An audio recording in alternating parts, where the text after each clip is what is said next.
Buena gente, ¿cómo andan? Espero que bien. Hoy vamos a ver el siguiente tema, que es el análisis estructural del relato. Antes que nada, les voy a contar una pequeña historia, que es la del Hombre Araña. Bueno, como están viendo ahí, como lo pueden leer, el origen más conocido de este personaje cuenta la historia de Peter Parker, un estudiante que trabaja de fotógrafo también y vive con su tía May, y que en cierto momento es mordido por una araña radioactiva que le da poderes sobrenaturales, poderes sobrehumanos. Desde entonces se pone su traje, que lo vemos ahí abajo a la izquierda, su traje azul y rojo, y sale a combatir el crimen en su ciudad, en la ciudad de Nueva York. Bueno, terminamos ya con esta historia, era solamente eso que quería contarles, por si no sabían quién era el Hombre Araña. Ahora sí, vamos a lo que vinimos. ¿Qué es el análisis estructural del relato?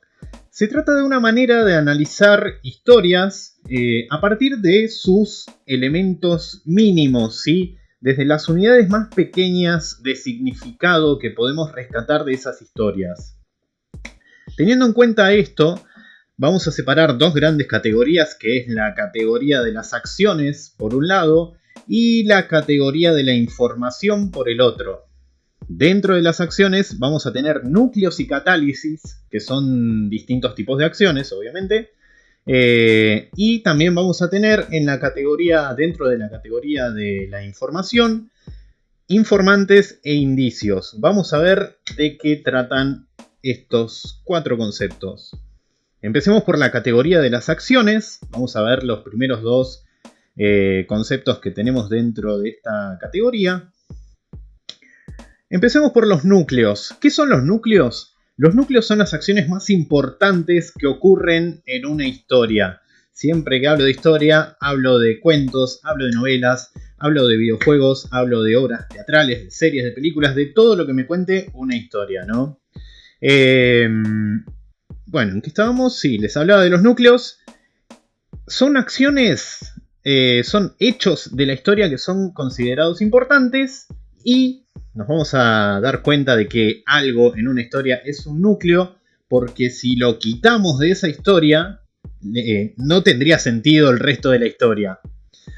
Por ejemplo, si retomamos este relato que les hice del Hombre Araña en general, vamos a notar que si nosotros quitásemos el hecho de que Peter Parker es mordido por una araña radioactiva, se cae el resto de la historia, no tendríamos Hombre Araña, no tendría sentido nada de lo que pase después. Lo mismo sucede con el hecho de que Peter Parker decida ser el Hombre Araña, ¿sí?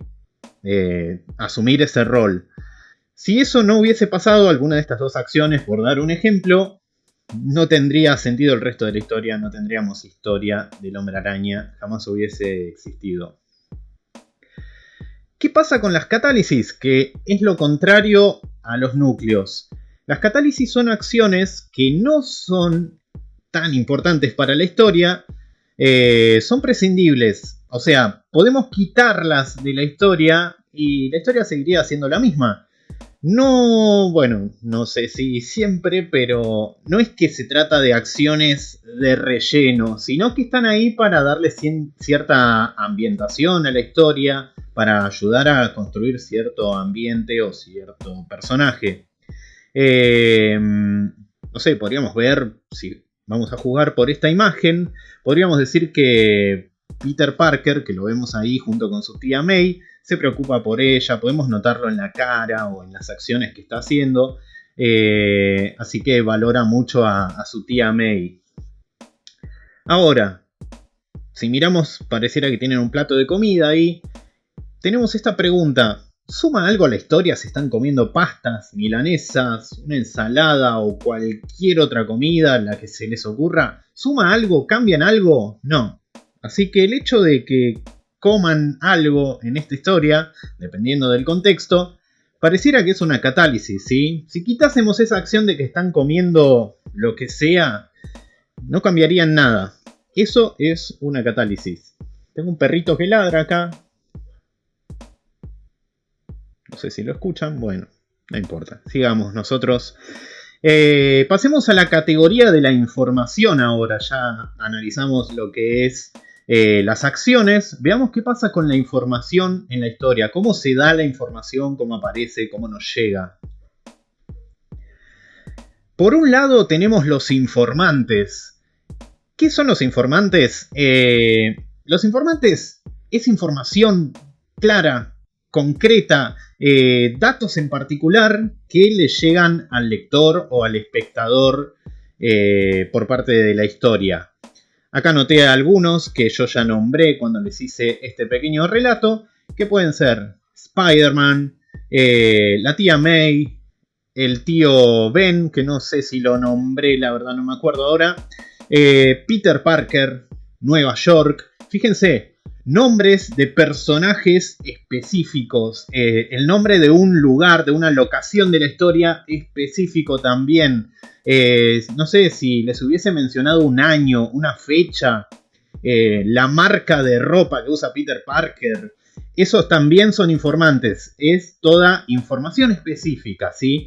No estoy diciendo tal personaje, un fulano. Bueno, no sé si nombrar un fulano tampoco, porque sería una forma específica de nombrar. Pero digo, un personaje está comportándose como héroe en tal lugar. No estoy diciendo nada específico, ¿entienden? Esa es la diferencia. No sé si la diferencia, pero sí lo que forma la esencia de un informante, de este tipo de funciones llamadas informantes. Son datos duros, específicos.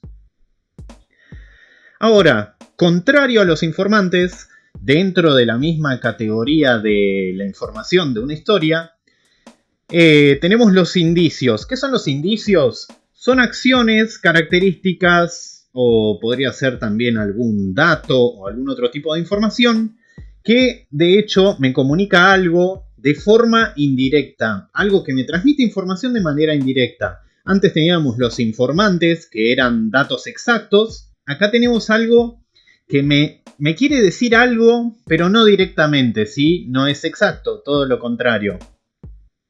Tengo estas dos imágenes acá, por ejemplo a Peter Parker, que está como levantándose la ropa ahí, abajo tiene el traje de Spider-Man. Pareciera que se está preparando para salir a combatir algún crimen o alguna cosa parecida. Entonces, yo miro esta imagen y puedo llegar a decir o a pensar: Peter Parker es una persona responsable o una persona que está siempre alerta. ¿Por qué? Porque lo estoy viendo que lleva su traje debajo de la ropa. Está siempre preparado, pareciera. Siempre listo ahí con el traje por si pasa algo. Eso es información indirecta que yo recibo o puedo deducir o pensar o decir a partir de algo que ocurre, que es el hecho simple de que Peter Parker tiene su traje debajo de la ropa. Otro indicio que podríamos encontrar en esta pequeña historia del Hombre Araña puede ser la figura del tío Ben.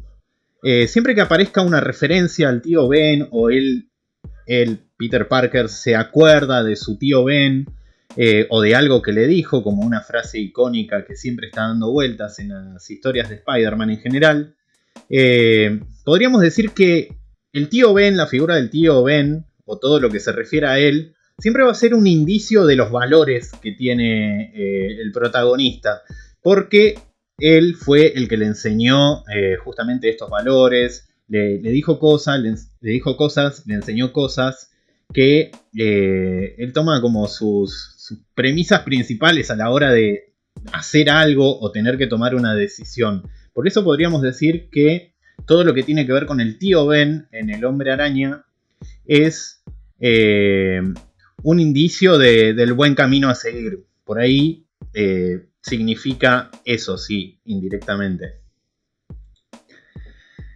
Hago algunas pequeñas aclaraciones antes de terminar con esto. Tenemos la primera que dice: dos elementos, dos funciones pueden funcionar como dos conceptos al mismo tiempo. O sea, un núcleo puede ser a la vez un informante. Por ejemplo, un núcleo que Peter Parker decida convertirse en Spider-Man. Esa frase así recortada como la acabo de decir. Es a la vez un informante. Tenemos a Spider-Man, ese nombre específico, como un informante. Y tenemos el hecho de querer, de tomar la decisión de convertirse en Spider-Man por parte del protagonista, que es un núcleo, es algo importante en la historia. Esa frase o esa acción podríamos decir que es a la vez un núcleo y un informante. Puede pasar eso, puede pasar que un mismo hecho, una misma acción cumpla con dos funciones dentro de la historia. Y una cosita más que quería decirles es, teniendo en cuenta todos estos conceptos, estos 4 conceptos, podemos decir que, por ejemplo, un árbol es un personaje en una historia, ya que cumple una función, la de estar ahí quieto siendo un árbol, ¿no? Imaginamos una historia donde hay un árbol, bueno, ese árbol es un personaje más, como lo puede ser cualquiera de los otros personajes que nosotros asumamos que tiene forma humana. Bueno, un árbol no es un humano, también es un personaje. Una piedra que está tirada ahí y que cumple esa función de ser una piedra tirada en el piso, es un personaje también. El piso es otro personaje. Y ahí les dejé un pequeño ejemplo en la imagen que tenemos a la cámara, que es una cámara que saca fotos. Esa es su función dentro de la historia. Ahí tenemos al personaje, que es la cámara de Peter Parker. Así que bueno, creo que eso es todo por ahora. Nos estamos viendo en clase, gente.